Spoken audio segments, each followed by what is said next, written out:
Gəncə şəhərində yeniyetmə Elgün İbrahimovun qatilləri barədə məlumat verən şəxsə 20.000 manat pul verəcəm. Əlimdə hazırda 50 dənə 100 avroluqdur.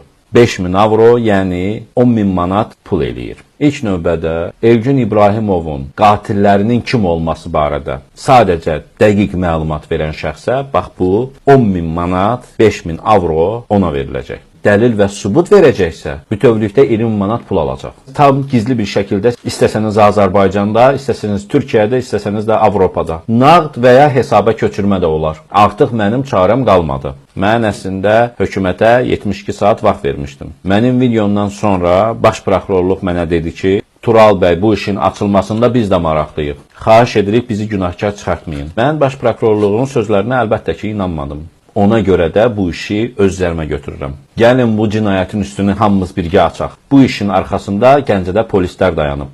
İstəmirlər ki, bir polis cəzalansın. Azərbaycanda bütün uğraşlıqların başında polis dayanmırmı? Narkotik satdırır, fahişəxanalar işlədir, cəmaatı şərləyir, tutur. Rüşvət, qudurğanlıq, özbaşınalıq, şəhid ailəsi, Qarabağ qazisi fərq etmir onlar üçün. Şərləyib tutduğu Qarabağ qazilərindən biri də mənim əmim Elmir Sadıqovdur. Əlqərəz, bu cinayətin arxasında kim olur olsun, ifşa edəcəyik. Ona görə də xahiş edirəm dostlar, bu videonu paylaşın, yayın, hamı görsün.